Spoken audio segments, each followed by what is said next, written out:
I am very grateful to the Center for a Free and Secure Society and Joseph Umire for the opportunity to talk with you today.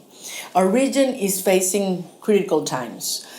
Recently, we've seen the comeback to power of members of the gang of El Foro de Sao Paulo, on one hand, and on the other hand, a shift in the US and European Union foreign policy towards criminal regimes in the region, such as Ortega in Nicaragua, Díaz-Canel in Cuba, and Nicolas Maduro in Venezuela, encouraging appeasement and the acceptance of the permanence of these regimes in power. In the case of Venezuela, it has gone further. We're seeing how progressively is being dismantled elements of the maximum pressure strategy, sending confusing signals about the official US position.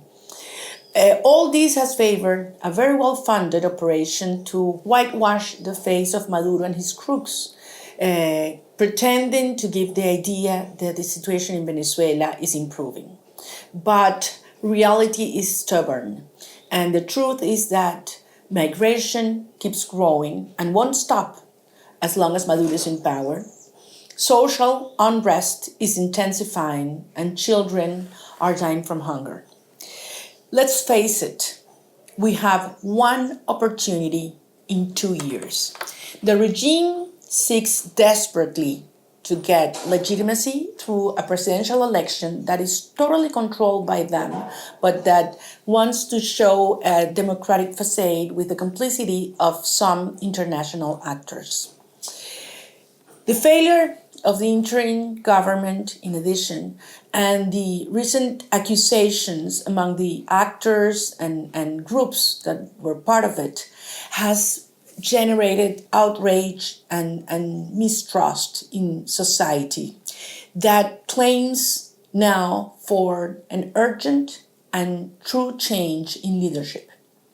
This new leadership cannot be appointed by the political parties or international actors. It has to be chosen by the Venezuelan people, here and abroad. And it can be done through a primary process that is free, fair, transparent, and organized by civil society. I am not naive. We all know against whom we are fighting. This is not a conventional regime. This is not a conventional conflict, and this is certainly not conventional elections. We have learned from more than 20 years of struggle, from our failures and our achievements.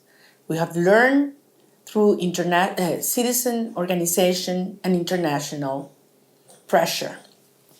But just imagine what it would mean for the Venezuelan people, for our region, and for the US national security to have Maduro in power for at least 8 more years.